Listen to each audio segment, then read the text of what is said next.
Podcast, Spotify, Stitcher, YouTube, Facebook, Twitter, and Instagram. And if you're on Apple Podcasts, please give us a 5-star review so we can continue to give you the ish that we talk. And now that is out the way, I will not act like I'm on AM fucking radio. What the fuck's the deal? All of you ugly motherfuckers. What's poppin'? I'm here with you.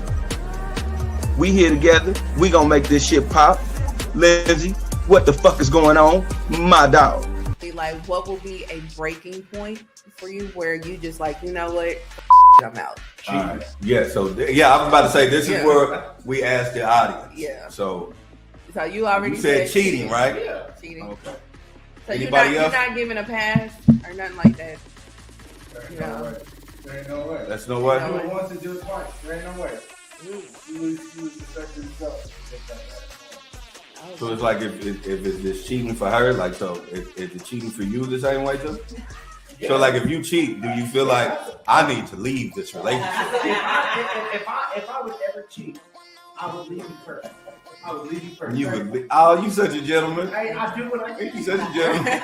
That shit don't happen in real life, but you such a gentleman. Anything else? In the moment. In the moment. That's different. I wouldn't be in the moment. So you wouldn't put yourself in the moment. I got you. Yeah. Like, make it make sense. Like, cause what's the moment? When I decide it's the moment, it's the moment. Oh, okay. If I never say to myself, like, I should probably get out of here. So like, do the whole time you just like, oh no, this cool. This ain't. We just chilling. She just want to rub my back. That's cool. Ain't nobody tripping. It's like, oh, okay, okay, oh, all right, you ain't got to kiss my neck. That's okay. Cool. This is not the moment yet. Not yet. It's not the moment yet. I didn't do it. So it's like, now my pants is down. This is. If she pulls them down. Oh, this ain't the moment. This ain't the moment. This ain't the moment. She did it. This ain't the moment. So when is the moment? When you're done, you're like, yeah, this is the moment. Just said, bro. I'm like, I was supposed to go to the store. I was gone for 2 hours. I had to go get my bro, that's right? The moment, yep. That's the moment. That's the moment. Okay, so that's your. What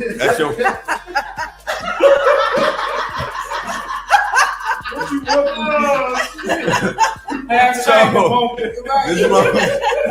So this is cheating for you. Like, if she cheats, oh hell no. But like, I just had to wait on the moment. Like, no. That's like the moment. That wasn't the moment. No, she sucked my d. I didn't ask for it. I don't say the words. It's like, no. I didn't know. You know when I feel something wrong, baby, I'm gonna just tell you the truth.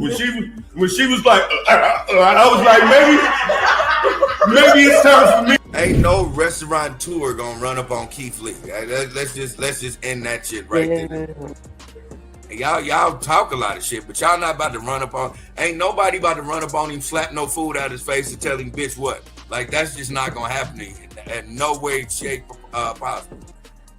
So Saucy Santana got in on it. He pretty much was like, tag me in. And he snapped on DJ Academics and told him to pull up. He was like, go to my page. We got all kinds of bookings. We outside.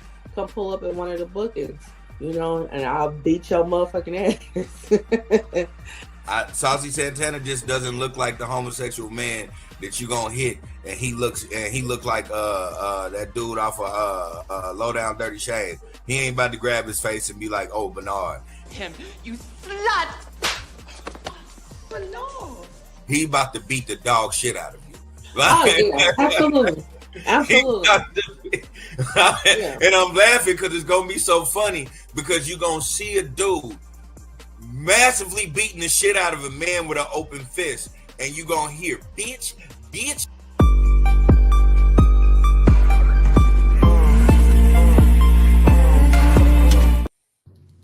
Hey, You know what? Off topic. I just watched the video. I'm today years old when I peeped this. I don't know where this is at in Asia, but they literally have a sport where dudes slap the dog crap out of each other. They have that here. No, not the slap, not that. I'm talking about they be pounding each other's bodies. Like it's a dude that's like a super pro. He just goes, everybody backs up because this dude is relentless. He goes off and go, bow, bow, bow, bow, bow, chest to chest on dudes, backing them the fuck off of them. Like, and he look at dudes, and dudes get intimidated, like, you know what? I just ain't ready for that smoke. Right. So, like, I'm a forfeit. Yeah, when I seen that, I didn't even register anything. And then watching this intro, when I said, you gonna watch a man massively beating the shit out of somebody with an open fist. Now I'm like, I've literally seen this shit. Because he is massively slapping the dog shit out of niggas. Hell no. And they yelling out. I'm talking about they crawling out. Like, get away from me. Right. Like, I quit. You win. Like, I was telling the truth. I'm going to laugh every time I see something like that.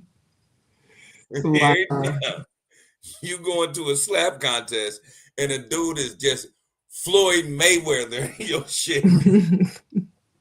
I'm always gonna lose it. Like, God, get out of there, dude. Right. You have no business being in this arena. Right. You're gonna lose every time. Yeah. That's funny. Like, my dude jumps up in the air and comes down with it. Like, wow. Dang, like it's a video game. I swear to God, it is crazy. Like, I wish. And I hate to say it like that, but I literally wish that I lived in an area where that was taught. Because you know the damage I would put on niggas. Oh man, it's horrible. That is horrible. Just imagine somebody says something to you in the middle of the club and you jump 2 feet in the air and slap his back and his neck at the same time. Bow! Get your bitch ass out of here. That sound like Def Jam Vendetta. Man, shit is wild. And it's a real fucking sport. Yeah, that is wild. That is very wild. But sorry to do that. That was a left field. I haven't even introduced myself. No, you haven't. Intro got me. I am Lily. I am the host of this show. You know who I am. I don't have to give myself any introduction. Boom. When you see me, you see me. I am with the lady that pushes the bells and the whistles, the most amazing person you can have on the back end. She gets the stories. Excuse me. Oh, shit. Friday started early. She gets the stories. She gets the tags. She hits all the social media up with it. Without her, you would not even known who I was on the interwebs. So I have to get the utmost respect to the phenomenal person that started this show. My family, my friend, my confidant. That's from a song that I don't remember right now, but I remember that. Let's give a round of applause for my co-host, Lindsay. Hello, how's it going? How's life? All day. Life is lifing. Yeah. But again, this is the ish that we talk. We got the pleasantries out the way, but I always want to give a shout out to TikTok. And I always want to give a shout out to Twitch. But let's get into these topics. Lindsay, how's your life? How is your wealth? How is your health? What's going on with you, my dog? So everything's good over here. How about yourself? Eyes tired, boss. Yeah. Eyes tired. Yeah. Be like that sometimes. Yeah. Yeah. Well, I fully understand everything you go through. yeah. Eyes tired, boss. Yeah. Right. You just gotta push through though. Oh yeah, we pushing through it. Yeah, absolutely. So yeah, let's get into these topics. Let's start with something light and fun. me, me, me, me, me. There we go. You can take the children, bounce them on their knees. Bounce them on their knees. The Varnell Hill. Did you miss my?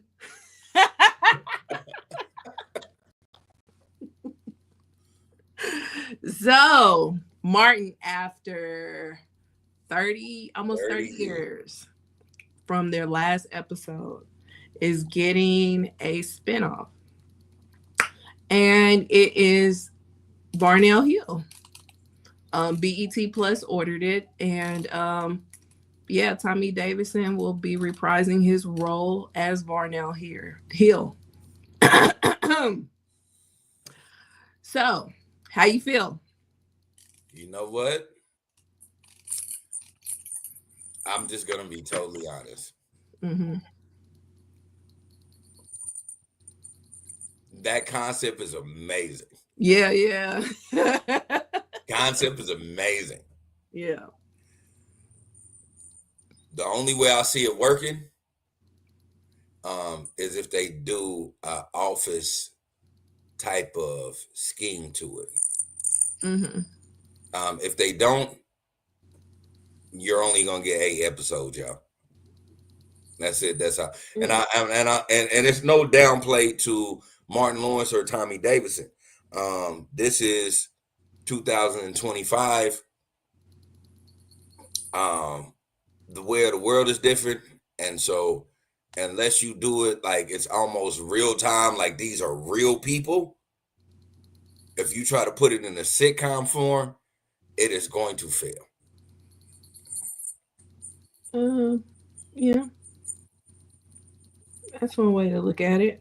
Hold on. Because names are leaving me right now. So there we go. What is her name? Bonnie Hunt. Okay, so I don't know if you know who Bonnie Hunt is. No. Okay, so Bonnie Hunt is an actress and comedian. She was the wife in Cheaper by the Dozen. Okay. Yeah. So she had a show in the early 2000s that came on ABC, and it was called The Bonnie Hunt Show. And she was like a morning talk show host. And David Allen Greer was on it. David Allen Greer was her producer on the show. And it was a good show. It didn't last, unfortunately, after one season. I think it only had one season. And one thing that was unique about her show was that when they would do the talk show scenes, they were improvised. It was all improvised. So, to your point, it may not necessarily work because unfortunately the Bonnie Hunt show didn't work. But I am interested. I'm 100% interested. You putting that in perspective, I'm like, of course, if they do the talk show part completely improv, and then they flash pan into a park and recreations or a office type of deal where where they have the people talking about it, like I knew it was going to fail from the jump, like this, like that, because Tommy Davidson is hilarious. Absolutely. And like if y'all, if my audience who was born in the 2000s, if y'all don't know who Tommy Davidson is, Davidson is, I would tell y'all just to go back and look at the 90s. This guy is amazing. Mm-hmm. So Yeah. I think that if they do it in that format, it will be a winner. I just don't think a comedy format, like if it's gonna go through a comedy format where they have the the laugh reel and all that, I don't think it would work. Yeah, the multi-camera, with this like audience. the multi-camera situation, like how Martin was shot. Exactly. I Yeah. don't think it will work. Right. I can see it being more like an Office or Abbott Elementary, kind of like documentary style. For the behind, what is it? Behind the stage. Yeah. Backstage. Yeah. That would be cool. And then getting people's perspectives and, getting people's real thoughts on what they feel about the guests and stuff like that. That'd be cool. But those scenes from the Bonnie Hunt show when they would do the actual show were funny. They had David Duchovny on there one time. And that shit was hilarious because he was he was trying. And that shit was so funny. But yeah. And then on top of that, also I bring up the improvisation is because that scene where Tommy or Barnell came to the radio show, majority of that was improv. Yeah, it was. Yeah. So and then of course, he's in Living Color alumni, so improv will probably be like second nature to him. And shout out, shout out to Martin for because some people like to sit on their shit and be like, I ain't doing this and I ain't doing that. For the idea to come across him and for him to be like, you know what? Fuck it, it's a go. Yeah. Shout out to Martin for even doing that. Right.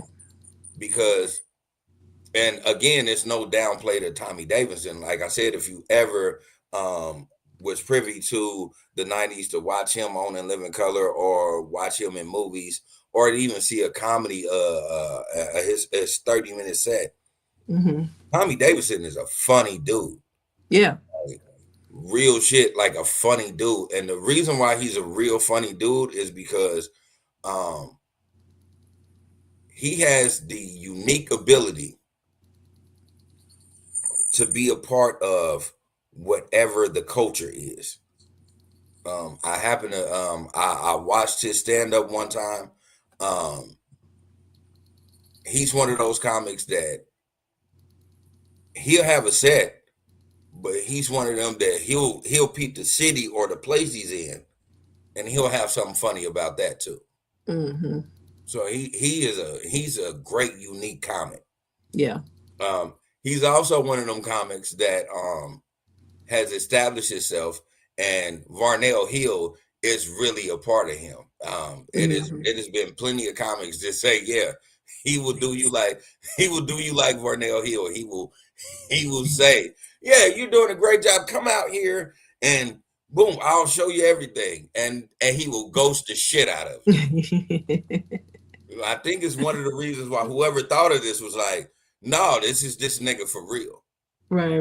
Because there's a lot of comedians that they don't have no disrespect about Tommy Davidson, but they always say like, yeah, he told me to introduce him. He introduced me to his agent. And he said, yeah, you're doing big things.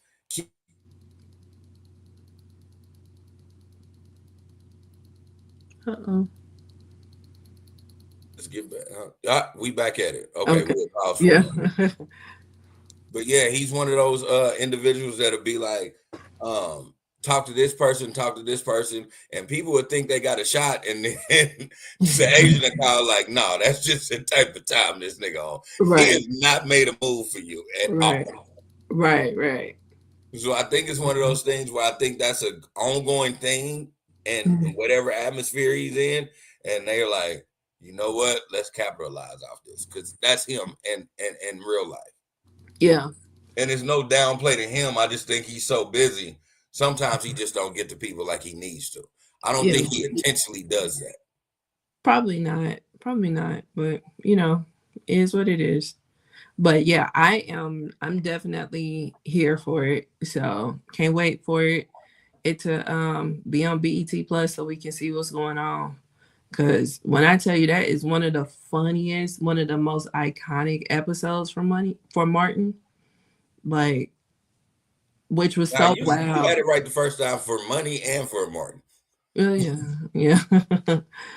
But yeah, I'm definitely here for it. So can't wait to see it. And then it's so wild because people had wanted a Martin reboot back when reboots were big, and they was just like, we can't do it without Tommy, and so the idea, of a reboot kind of came and went. So to pull this specific thing from it was pretty dope.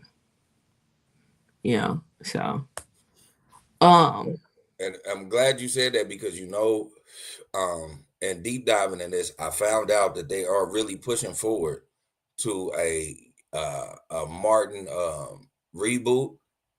But it's not a reboot. It's more like a prequel of Martin and his friends growing up in Detroit. Oh, okay. So that's been in production. The last thing I looked at, they were really like looking at a cast for it. Okay. Yeah, and that's one way to do it with Tommy, and Tommy's not here, Mm-hmm. So yeah, so they're figuring out ways to do it. I just don't want them to ruin it. Everybody knows that that's like my favorite show. Like, I used to record it literally every week. I have so many tapes still to this day of Martin, and no VCR to play them on. What is your favorite Martin episode? Now, it's many. I know you got many, but I'm like, if you just dial it down to like, what's one when you watch it, it's going to fucking have you dying laughing.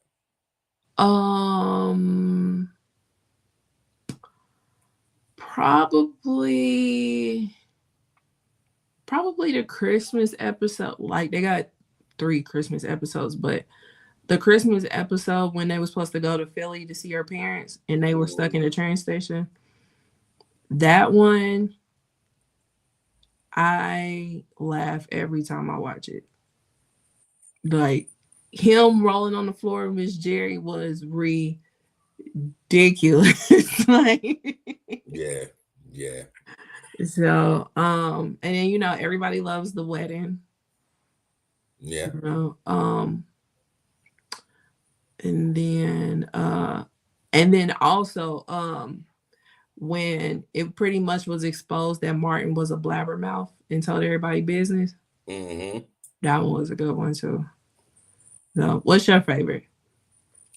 My favorite of all time, which probably people don't think won't think it's like the top tier, but for me it was top tier, was the reunion episode with Pretty Ricky Fontaine.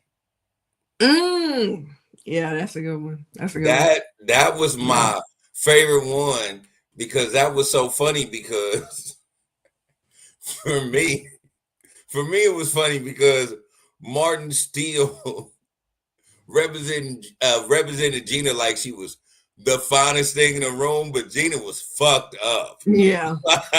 Yeah, wholeheartedly. Like that, it's always gonna be top tier to me. Mm-hmm. That one, and then my second one that I love the most is when they went on vacation, and I don't know what the fuck that animal was in that motherfucker, but Martin fighting the shit out that motherfucker. Right. That shit. It's a puppy in our room. That ain't no damn puppy. Ain't no damn puppy. Like that shit. Dude. And then Pam fighting it too. Oh my God. And then it went away and then it came back. Dude, that shit was top tier. Right. Motherfuckers always talk about how they can watch certain episodes of Martin or just certain sitcoms. They'll be like, I can watch that all day. It's certain things that in my past that I just don't want to watch no more, and it ain't got nothing to do with it ain't good. It's just like, my mind moves faster than that. But those episodes, nah, I'm gonna sit and watch those. The episode where Martin did the New Jack City shit with the dog, yeah, dude. How about still to this day, that episode where they were snowed in and the not the air, but the heat went off and they were freezing and stuff. I still say to this day, I can't pay the $5. I can't pay the $5. No, I was thinking 4. No, I was thinking 3. Like, I still say that. Yeah. So because I be watching like reruns of Martin. I seen a interview with Cole. And Cole was like, a lot of the things that we did, was super funny and you got to respect it. And he was like, what you don't understand is, you got the audience and you had to laugh real, but what you hear a lot of them episodes is like Tommy really laughing. And he was like, Tommy was one of those dudes that could not hold that. If the shit was funny, you knew it was funny because you would hear, like, because that's Tommy trying to hold his laughing. Yeah. And so you see him break on the New Jack City episode. Yeah.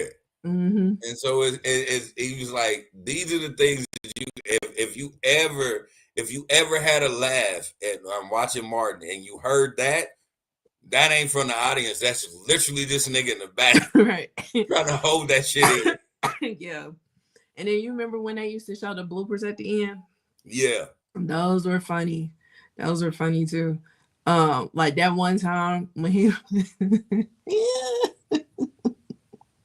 when he was doing This Is How We Do It. Yeah. Yeah. You're like, this is how we do it. Yeah. All right. You gotta get your groove on. Like Martin. All right. I don't know how anybody can downplay how hilarious Martin Lawrence has always been, and how even iconic, how iconic Martin is as far as putting people on. Still to this day. Yeah, it's still like to this day, because he got money on top of money. He don't need to be on tour doing comedy. But he had a whole tour this year. So, yeah. Shout out to Martin. Shout out to the spinoff. I hope it's going to be great, and I hope they have a great concept for it. I just know it won't survive if they try to make it like a Martin. Yeah. Yeah. Well, we shall see. We shall see. I'm definitely will be seated. I hope they really saw the episode so I can binge it. But so yeah. So that is Martin. Next up is another TV show that recently came out. Pop the Balloon. So Pop the Balloon is a big internet craze, and it's a dating show. So if anybody is unfamiliar with it, they have a single guy or girl come out, and they have a lineup of either men or women, and each person that's in the lineup has a balloon. So the host interviews the guy, ask them a series of dating questions. And according to what they hear or what they see, the lineup pops the balloon if they're not interested. So Netflix bought the rights to the show. It's a whole bunch of spinoffs, but the creators of the show sold the rights to the show to Netflix. So it's a Netflix original. They are still it's a husband and wife that were the originators, and they are still on as EPs for the show with Netflix. Yvonne Orji is the host. She played Molly on Insecure, and she's a comedian as well, and she's really funny. Yeah. So this show on Netflix has gotten a lot of controversy because they are saying that it was gentrified and whitewashed. From the episode that I watched, which wasn't the original episode, it was the second episode, it was a lot tamer. Now there was something that one person said because the show was practically an hour long and they had 3 contestants up. The first one was a Black woman. And there was this Hispanic guy that said that he popped his balloon, and they asked him why you pop your balloon, and he was just like, I tend to go for more light skin, so I date like Latinos and white women. So, but you're beautiful. So yeah, that's pretty much how harsh they are with their comments. I mean, they can get disrespectful. They can get very disrespectful, but yeah. So I mean, I wasn't the biggest fan of the pop the balloon craze. I just couldn't get jiggy with it because I'm like, yeah, there's no way I would ever be on a show like this because you're not about to just come at me about my stomach and I'm just supposed to be okay with that. Forget that, But to each their own. Some people find it extremely entertaining, obviously, because they have so many different variations of it. But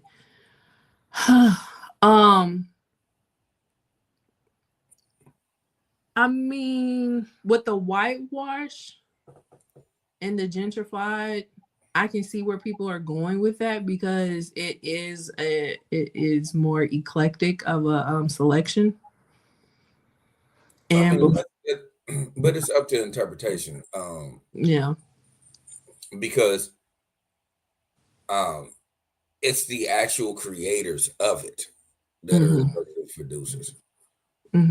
So for me, as much as I want to say, I'm not into the 20 versus 1 thing, but I do respect the person getting the bag when a person's getting the bag. Absolutely. I do think, because at first I was like, man, this shit trash. But then when I found out about, this being, because I thought it was just one of those things where they just grabbed off the internet. When I found out it was the original people that came up with it that did it, and or still a part of Netflix and getting a percentage off of it. I'm like, well, let's just see how this go because, and I guess it's just me being in the age that I am. I'm like, I'd rather have the people that invented the wheel making annual money than just everybody else capitalizing off of it. So, and I think eventually it'll end up being everything that you that people want it to be. That's why it blew up like it did. And it'll eliminate the foolishness because sometimes if you're on YouTube and you're watching 20 versus 1, this shit goes left real fast. It does. Like, so I would rather watch it on Netflix than end up like watching a true crime story over this shit. Right. That's what I'm saying. Like, I would never be on that shit because, like I said, you're not about to come after me about my stomach. Like, forget you. Like, we gonna have a screaming match. Just the weirdest shit, and you know, all right, I'm not even holding no punches, and I'm not, and I don't, and the audience, I'm not disrespecting nobody when I say this, but 100% I'll say this.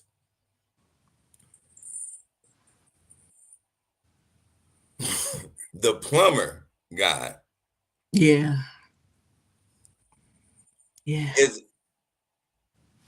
is what y'all basing off of. This Netflix show is lame because y'all got this crash out who would do whatever because y'all seen him from 20 versus 1 and because y'all think, quote unquote, it was organic.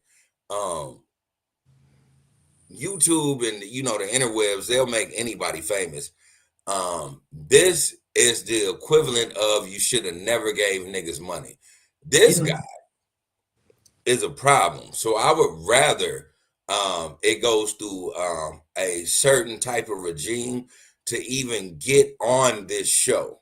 Because as we see now, all of this shit, y'all think everybody's making these memes like, yeah, we want to beat this. You know this nigga lose every fight? Not only do this nigga lose every fight, when a real nigga really steps to him, he backs off and calls the police. So like, this is not the guy you want to be famous. Right. This the nigga who gets caught and turns around and be like, hey bro, come from up under that Nissan Honda or that Toyota, hey, yeah, my nigga, under that Tundra. Yeah, we caught. All of us is caught. Come on. He's one of yeah, 100%. Yeah, because he's up there on he's up there on Erica Mena's show on Zeus acting a damn fool. Yeah, it's like, dude, you getting tossed up every time. And literally, it's not one of those things because I don't want to disrespect you or be with you. Like, you just not my type of niggas like that should never be famous. Like, I get, everybody is entitled to a bag. I understand that.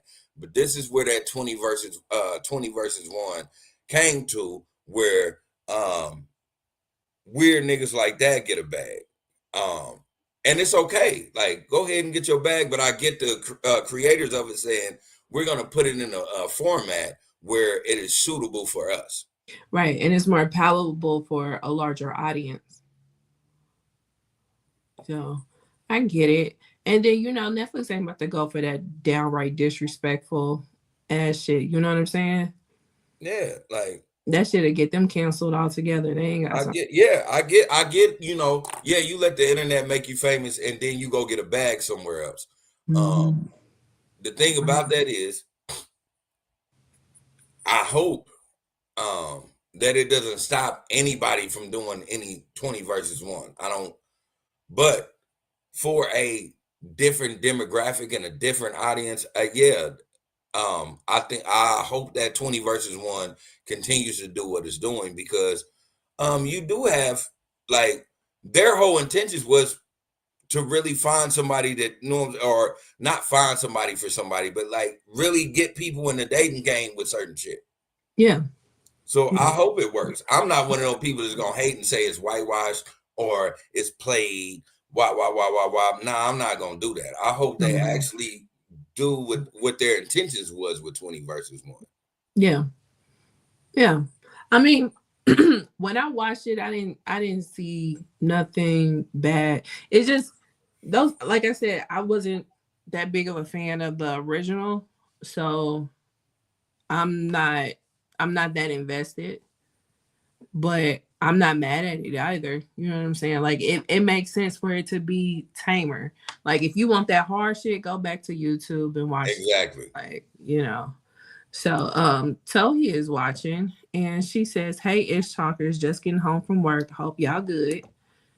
And then she also says, we knew it would when they sold the rights. They should have just kept it to themselves. they done let the show go for one season, cause I bet it ain't coming back. I believe it is. I believe it's one of those sleeper shows that's gonna keep it moving. And the only reason why I say that is because I'm a fan of those sleeper shows on Netflix. One of my favorite shows to watch is Love on the Spectrum. Yeah, you've talked about that one before. Yeah, I think it's one of the most amazing shows because it gets better and better. I really feel like 20 versus 1 on this. If they're growing with this, it could be amazing because it'll start putting in perspective of, you know, a lot of these people are actually looking for something instead of trying to be famous. On YouTube, you got people that are just trying to be famous. Yeah. These people are actually, if you get to the category of people actually looking for something, I bet you it'll be a hit. Yeah. So I don't mind it being on Netflix. And I don't mind. I mean, you got to understand, Netflix being the conglomerate that it is, they move with the culture. Yeah. So whatever, you know what I'm saying? Whatever the culture wants to see, Netflix is gonna move. Except, you know, Netflix ain't never gonna be, you know, full on somebody put their dick out there, and you know what I'm saying? Like, it ain't gonna be like that because they you know what I'm saying? They have to have a certain type of professionalism. Yeah. But they're gonna move with the culture. All they need to happen with 20 versus 1 is to maintain that they keep at least 100,000 views for every fucking show, and they're gonna keep it going, and they're gonna move accordingly. Yeah. Yeah. Yeah. So we will definitely see going forward on if it will get a season 2 or if people will come around, because it was a lot of backlash for it. So yeah. So next up, Wallo. So Wallo, who's from $1 million worth of game. Yeah. Yeah, he's from the $1 million worth of game podcast with Gilly. And he was at an event where he spoke, and he spoke about Black businesses. And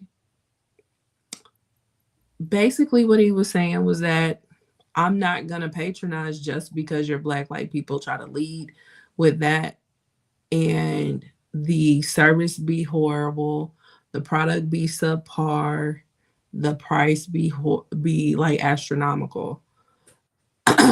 But they want people to patronize because they're a Black owned business. And he's like, I'm not doing that. Like, that's not a selling point for me. So, you know, his comments made the rounds and whatnot. Me personally, I've been saying this for years, actually. I've been saying this for years. My thing is this: I look out for two things. I look for customer service, and I look out for my pockets. If your customer service is horrible, if your prices are ridiculous, I'm not going to patronize. I don't care about you being Black. Because at the end of the day, you're not caring about me being Black. You caring about the green. You know? So, yeah, that's been my stance for a really long time. What are your thoughts? So I really went in on this. So my first thought was, Wallo is 100% right. Yeah. I not gonna lie. I've been telling people from the jump about Black businesses, and the thing is because Black businesses is the thing about Black business is, when it comes to that, some Black, but not all, Not all, right? Not all. Some black businesses always go with the undercut instead of actually giving you a good product. They just want to say, hey, I'm a black business, support me. As someone that owns a black business, that is what always been my disdain about things. The reason why I feel like, and it could just be my opinion, but the reason why I feel like people that give true quality like myself get undercut is because you have so many people that try to do the bottleneck thing and want the most for it. Yeah. So I on one end of myself, I totally understood what Wallo was talking about. At the same time, I will say this: the verbiage that that he said, I see why people got upset, because some people, especially us as black, they feel like all of us is in a fucking peanut butter and jelly sandwich with ourselves. So if you say you don't like certain black businesses, that means you don't like all black businesses. So I understood what some people were talking about, but I kept on telling people that's not what he is saying. No, and that's not the case.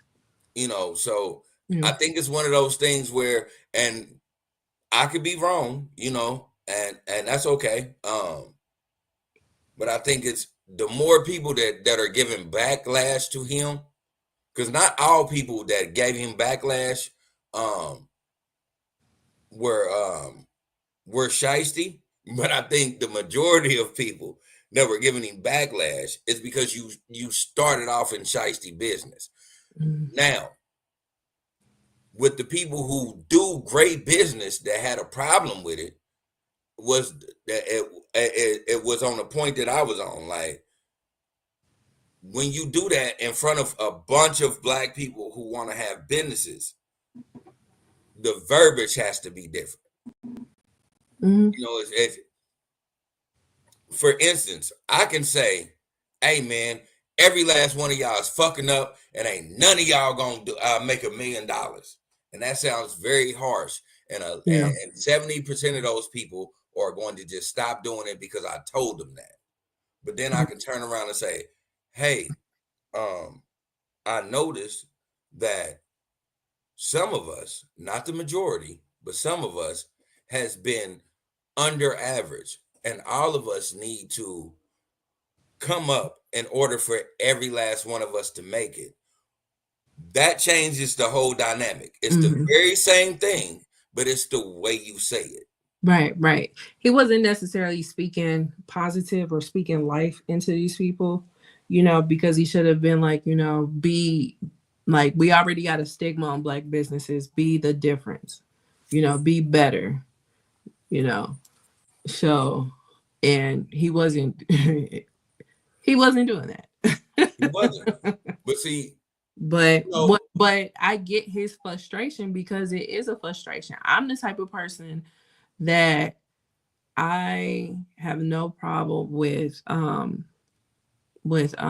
patronizing. I have no problem with supporting.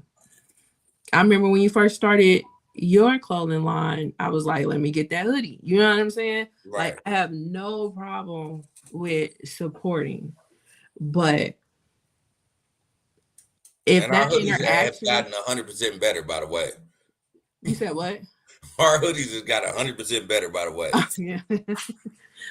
but I mean, I still got the hoodie. It's hanging up in my closet. But we've but that's the thing. Like, even speaking on what you saying is like, you got to go through the woes, and you got to be able to take that criticism and keep it moving. Yeah, absolutely. But it's like, when you get that interaction, especially that initial interaction, that can either turn you on or turn you off. There's been certain places where I've been like, you know what? Don't even worry about it. And walk right the fuck on out and put it and blasted them on motherfucking Facebook, because I could not believe how rude and disrespectful they were. And the place ain't been there in God knows how long. Oh, Yeah. And those places won't survive because you're not my first interact. That would be my last interaction. I don't give a damn. Like, and that was a restaurant, and I don't give a damn how good the food is. You know what I'm saying? I never come in there. Like another place, Wings and Things. Bet they won't get another dime out of my black ass ever again. Ever the fuck again. And I've been saying that for years. And before I stopped all the way, I used to tell people that's a place I have to go to once every 2 years because the food is good. I grew up on the food. But I always have a negative interaction.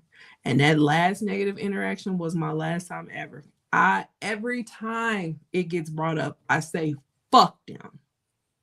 And that's real shit. Fuck them. Dude. And I'll say it again for the road. Fuck them. Dude. They are horrible. Now, and I'm glad you said that. Yeah. Because Wings and Things, while we're here, we're just going to put you on blast. I hope somebody makes this go viral just in the city alone. Yeah. My niggas, when you are out of something, you need to advertise that you are out of something. If I go to a Wings and Things again and sit in the line for 30 fucking minutes for you to tell me you are out of fucking something that I want, and I sit in this line for forever, I am going to shoot that bitch up. Dude. Whips and pistols. Pistols and whips.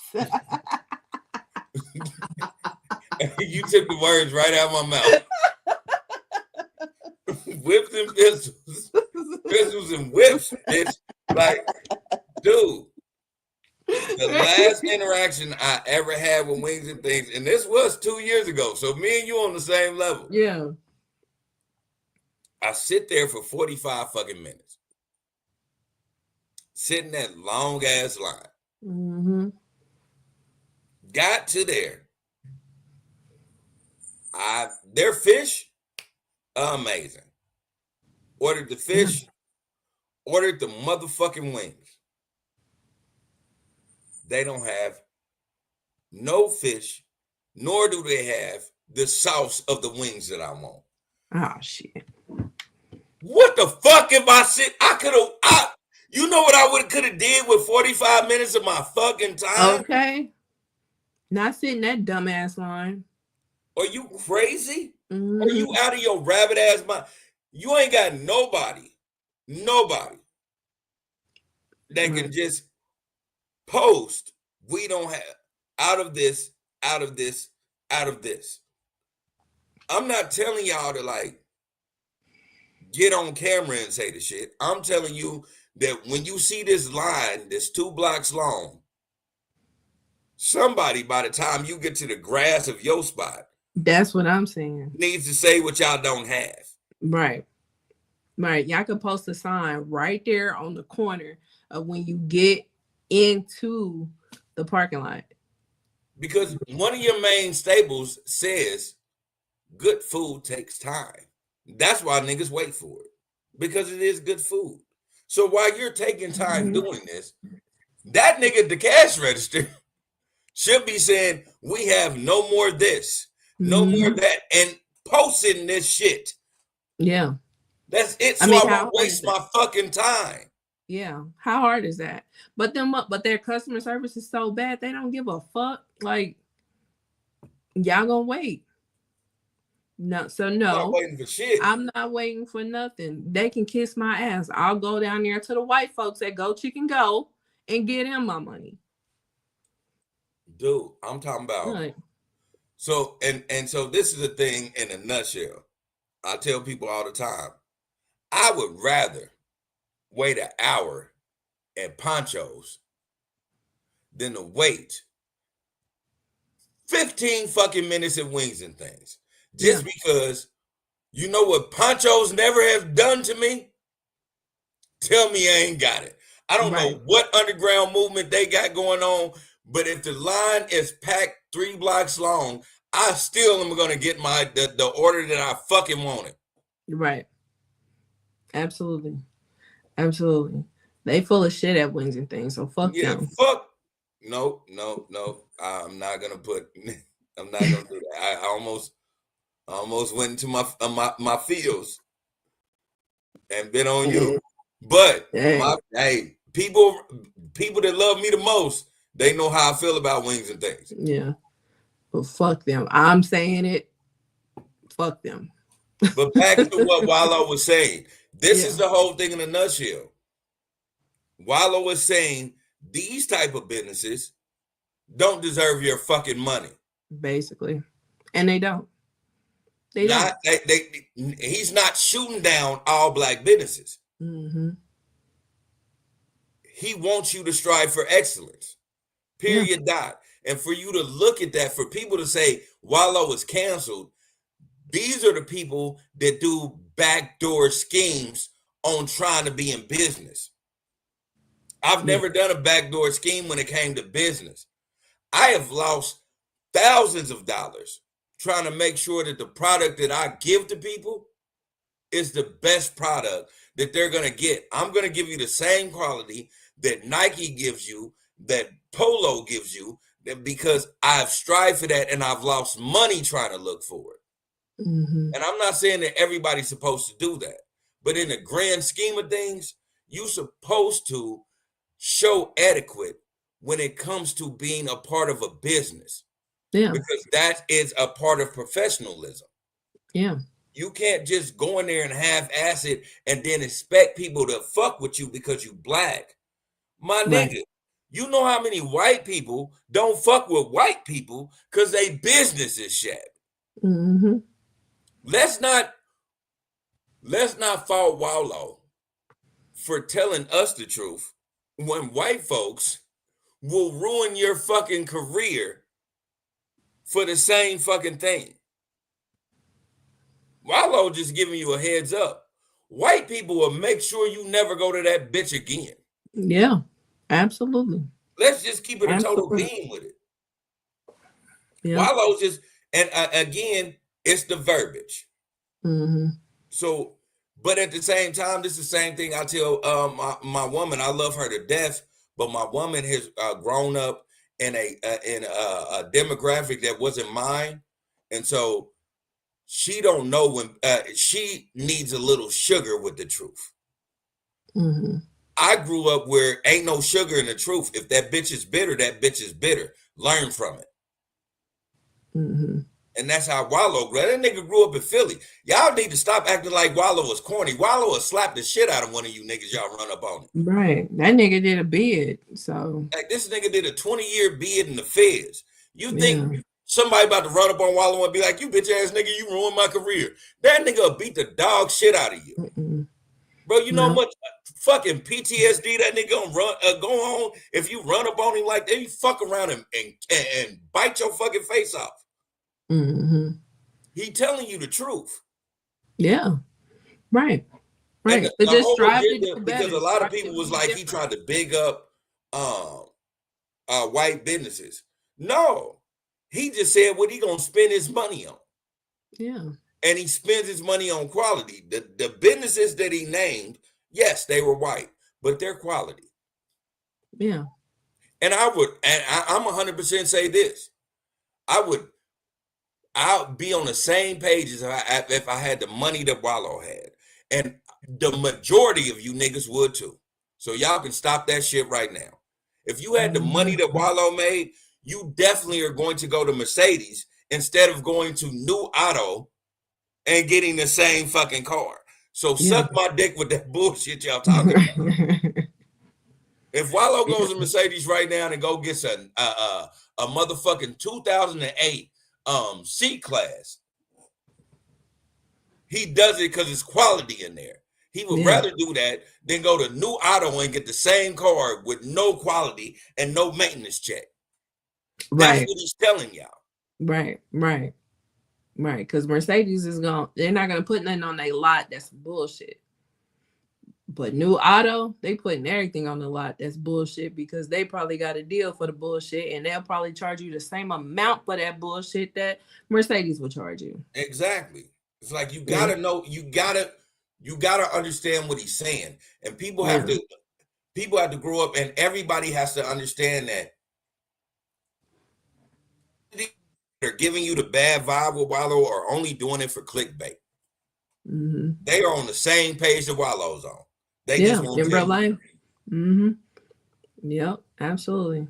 They'll say that shit wrong. Y'all need to cancel Wallo. That's clickbait. Ain't nobody Them cancel. same niggas don't got not a black owned shit in their house. Yeah, right. Ain't nobody canceling Wallo. They can miss me with that. Because I mean, my whole thing is that if you're a black business and you listen to what he's saying, strive to be different. Strive to be the person that he's not talking about. You know, make sure your customer service is on point. Make sure your price point is not making people feel like they got raped. Make sure that your quality and your product is top tier. You know what I'm saying? I don't get it. But I will tell you this, and then we'll move on from this. If your customer service is top tier, it really don't matter what the price point is, to be honest. People will travel from this side of town to the other side of town if your customer service is top tier. 100%. Yeah. And I'll totally agree with that, and we'll move on past that because my people know. They'll tell you off the flip. Like, the one thing about Lily that we really respect about Lily, if he fuck with a spot, he don't give a fuck what it costs. Mm-hmm. Yeah. Yeah, you're gonna patronize regardless.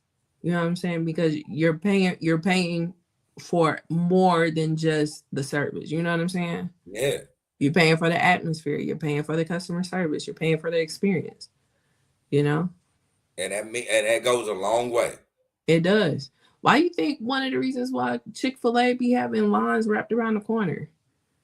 Cause damn near everybody that work in that motherfucker got a smile on their face. It's a way. You know It's a way of business. Yeah. The way they handle business and the way most super successful people handle business is every spot that they have has to run under the conglomerate of what they stand for. Mm-hmm. Period. If you don't do that, then yeah, I'm not fucking with you. White, black, whoever the fuck you is. If you don't have a standard, then I'm not fucking with it. It needs to be a standard out there. Mm-hmm. And that's what Wallo was trying to tell black people. Yeah. And a lot of black people didn't understand that. It's a standard that you need to have. Yeah. Yeah. But some people are just on that support black full stop. And no, fuck that. I ain't doing that shit at all. And I'm a black business owner. And I'll tell you off the flip, nigga, my quality and other people quality, when motherfuckers be like, fuck with me because I fuck with you. You fuck with me because you can have my fucking hoodie for 3-4 years before something happened to it. Right. I'm not fucking with you because the minute I watch this motherfucker gonna be a medium, bitch. Right. It just is what it is. And we'll move on. Like, shout out to Wallo for actually like telling niggas the truth. Yeah. Niggas don't like to hear the truth. Right. And that's just what it is. You know what I'm saying? And it's not PC to be like, I ain't supporting that shit. It's PC to be like, support black business. Full stop. But yeah. So he says, hey Lee, drop the link to your clothing line. I support black businesses. Go on my Instagram, official Parker Brothers. Yeah. We have an Instagram. We do not have right now we're local. But we have an Instagram. but we do not have a website just because, again, it is starting money from the ground up. That's why I be a lot of times I be telling people this: we don't undercut, so I'm not about to undercut and give you a bad product about anything. Mm-hmm. So you hit my, especially if you're out of town, hit my Instagram up, and I'm gonna give you a quality product. Yeah. I'm not gonna like. I don't want a website where I'm just trying to push out shit that don't mean shit. Mm-hmm. Yeah. Yeah. And she's in Texas. So but yeah, you'll definitely love the line. I tell you for sure. Hit it up, and if you see something that you like, if we have it available in your size, I will ship it to you. I've shipped plenty of things, but like I said, until we get into a system of things where we are organically moving, where we're getting natural products, that's when we'll start pushing the website. Yeah. So he says, Keeply opened the door to all the BS that these Black businesses have going on. Guess I gotta get a damn Instagram. She's not on Instagram. I'll text you some stuff. Lily, just send me some images and I'll text them to her. I got you. Yeah. So so that's Wallo. So our last topic, or no, it's not our last topic. TLC. They have a musical coming. Are we here for this? No. I'm just not even about to fake it. No. All right. So why not? The reason why I'm not, unless y'all got unreleased tracks from Left Eye, I don't want to hear TLC music. And the reason why I don't want to hear TLC music, not downplaying TLC, but TLC cannot be TLC without fucking Left Eye. The middle is gone. Right. The whole L is no longer there. So if you take out the L, you're gonna get an L. And that L is gonna be a loss. You gonna get an L, all right. Just gonna keep it 100.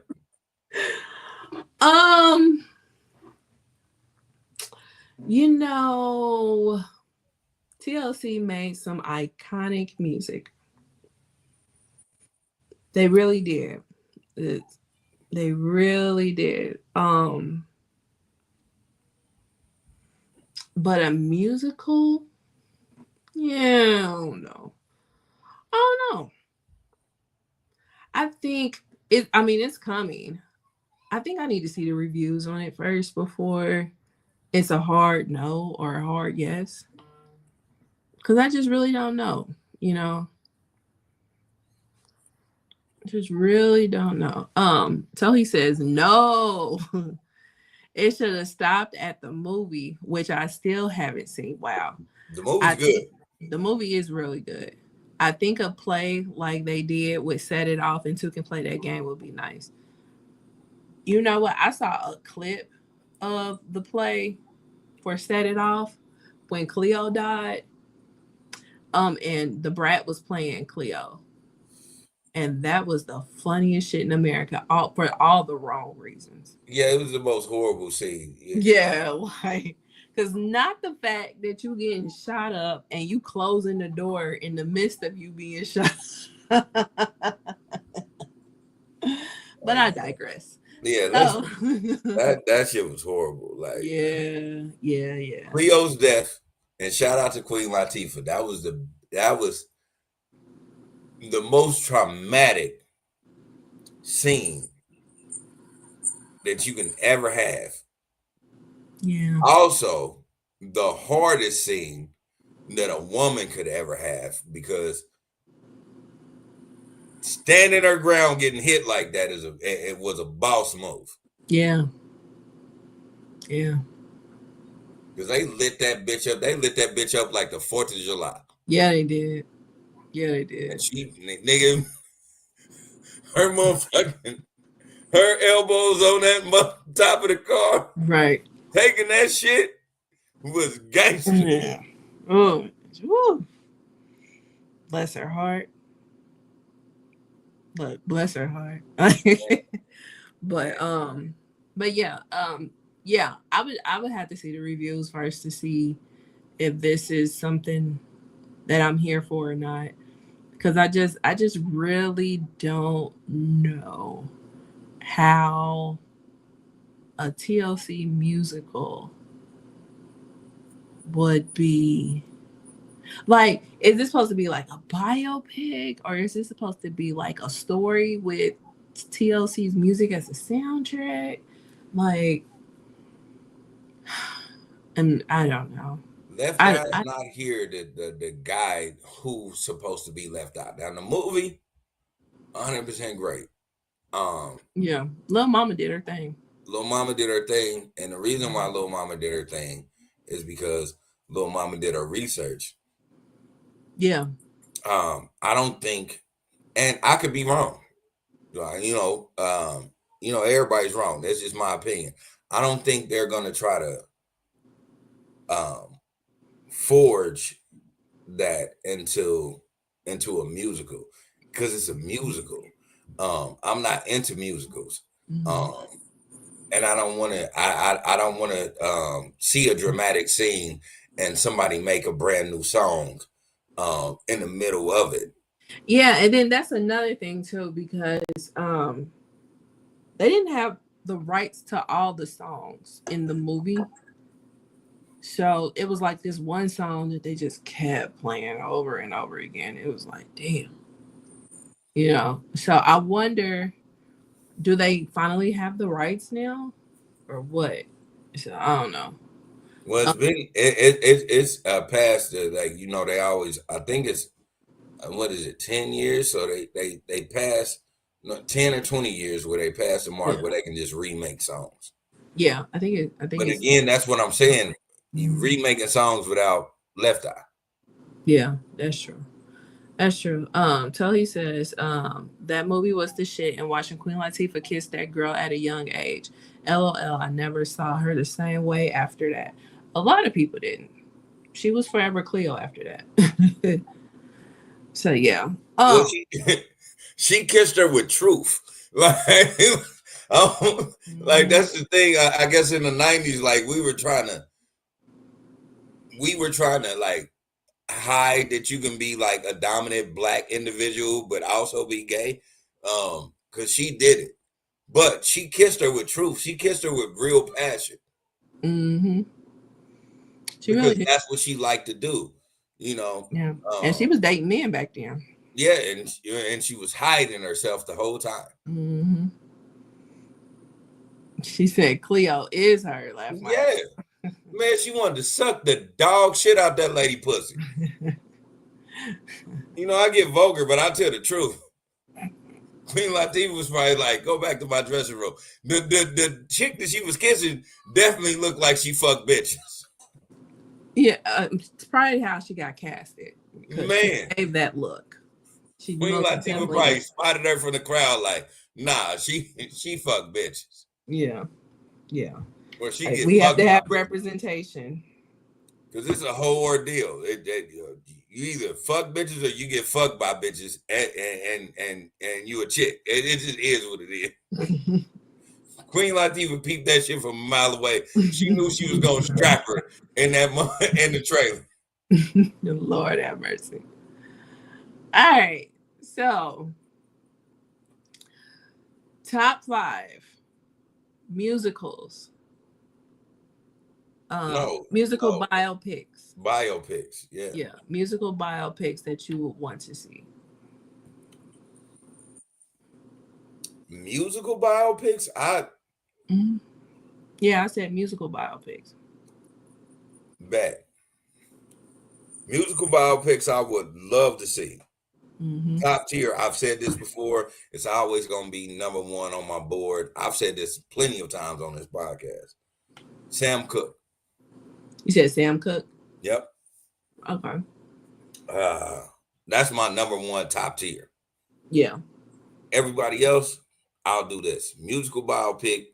Would love to see a musical biopic of Axl Rose from Guns N' Roses. Ooh. That's 3 biopic. Barry White. Yeah, because I don't know anything about Barry White. Barry White was hard. Barry White was a gangster. You know, Barry White he was in prison. Was he? Like before he became famous, this nigga was a gang lord. Shut up! Really? Yeah. You better hear up on that nigga. Yeah, that's what I'm saying. I don't know nothing about him, so I would be here for that. 4 musical biopic. Quincy Jones, hands down. Okay. Number 5 musical biopic. I don't give a fuck what none of you niggas say. Don't fight with me, fight with your mama. I want to see a musical biopic of Beethoven.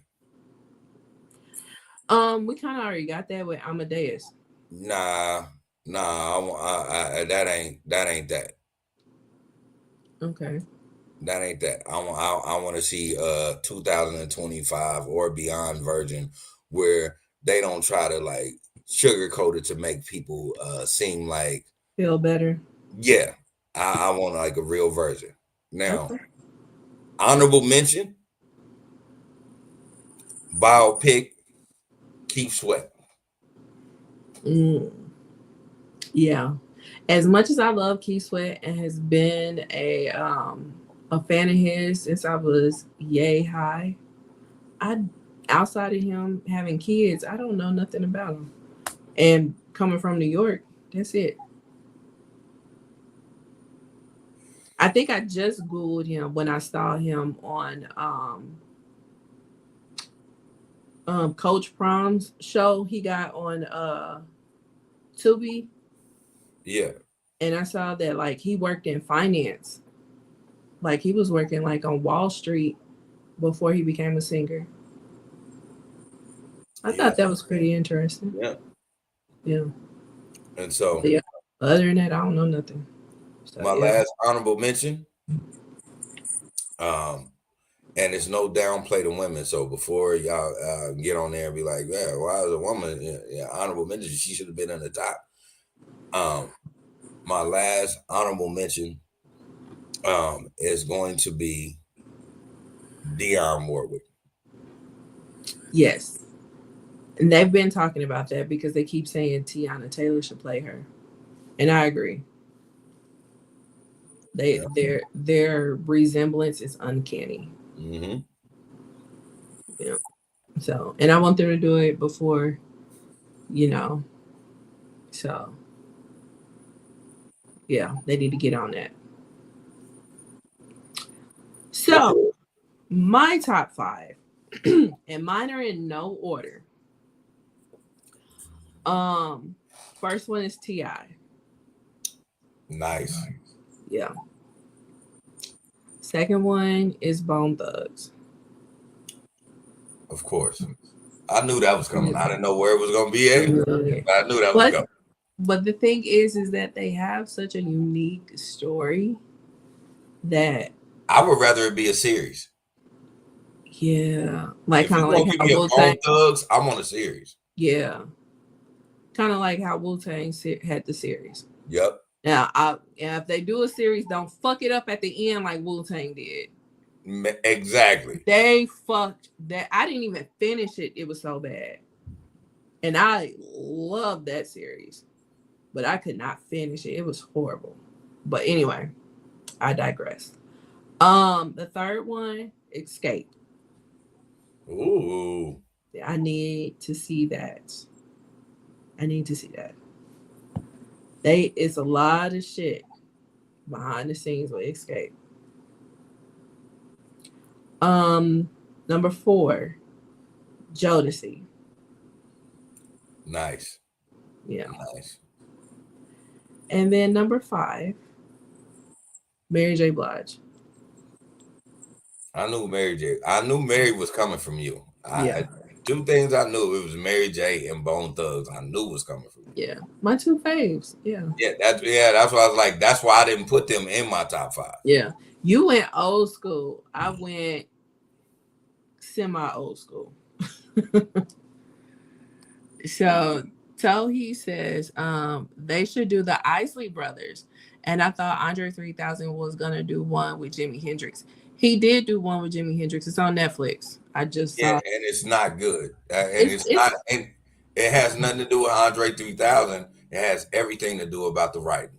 Yeah, and then they couldn't use his music either. Yep. So, but yeah, I saw it a long time ago. But when I was watching Pop the Balloon last night, I saw that it was on there, and I was like, oh, okay. Not that I'm gonna watch it because it's not good, but it's not there, good. Right? It's They focus more on the superficial things of Jimi Hendrix, instead of really focusing on that addiction and like actually what was going on with him. Like, and then off the flip, they did not get the rights to play the music. Like, so it just hindered the movie. Yeah. She also says a Queen Latifah bio wouldn't be bad. They need to redo Aaliyah, and Escape wouldn't be bad either. Yeah, I thought about that when I made my list that they should really redo Aaliyah. Queen Latifah biopic would be dope as well. It would. Yeah. It would. I mean, and then like a reboot of Aaliyah, like you said, that's the reason why I want to do a reboot of Beethoven, because I want people to really realize or like deep dive into that. Because the whole controversy with Beethoven is they whitewashing. So I really want a real biopic of that, because through history, if you were figuring it out now, like Beethoven he was not a white male. So I really want. You know who I'm thinking of? Not Beethoven. It was Mozart. That's who I'm thinking of with Amadeus. So yeah, Beethoven's the one that cut his ear off, right? Yeah. So I'm thinking of Mozart. So my bad. But yeah. Beethoven was an amazing dude, and they whitewashed Beethoven. And I'm not saying that Beethoven is black. I'm never going to do that because I wasn't there. I don't know. But I truly believe he's not what people think he is. So I really want to do that because Beethoven was he top tier. Everybody uses every key that Beethoven ever used to this day. Yeah. But I wouldn't mind diving into the mental health of Beethoven, because you got to be mentally unstable to cut your ear off. So okay, so I don't think it was Beethoven that cut his ear off. That was an artist that cut his ear off.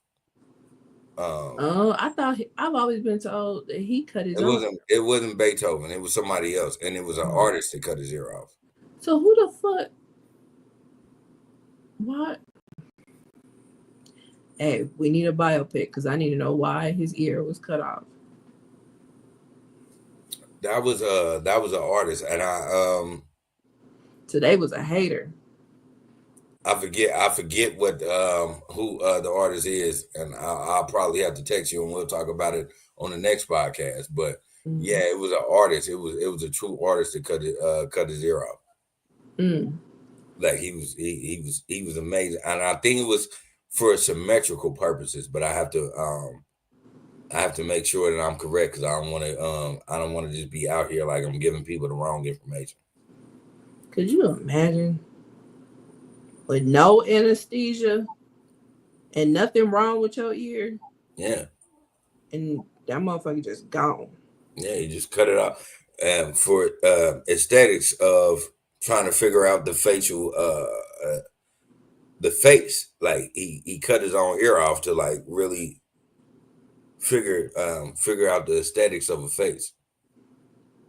like, I can't quite grasp it. If I can see my ear, maybe I can get it. Can you come help me out? Yeah, I and need to again, see my ear. I don't know. Like I could be like, because when I heard the story, it was when I was in high school. I was in high school 4 years ago. So like, don't let me lie to y'all, because it's plenty of people like, I know exactly who that is. Yeah, that's because you graduated 3 years ago. I'm talking about when I know. I just know it when I don't think it was Beethoven. It could have been Beethoven. But I think it was an artist that did that. Mm-hmm. All right. Well, those are our top 5s. So I don't have any final thoughts. So Jerry's final thought, take it away. Oh man. My final thought really truly has nothing to do with anything that we talked about. My final thought is strictly this. Really pay attention to the people that are around you. Because some people will applaud you. Some people want you to be better. And some people be right in your face and hate on the sideline. You have to keep your head on a swivel, and you got to start peeping how certain people move and certain actions. I'm not saying they're wrong. But what I'm saying is, at that point in time, they may not be the people that you need to rock with you. And when you realize that, I'm not saying you can't pull them up, but until you get to that place, you got to let them go. That can be your mother, that can be your father, that can be your sister, your brother, your cousin, your nephew, your work associate, your homeboy you grew up with for 20 years. Sometimes you have to let them sit there and collect their own thoughts in order to bring them up. You can't always bring them up in certain situations if they hate every time you move up. And as always, take care of yourself and others. All right. Thank you for Jerry's final thought.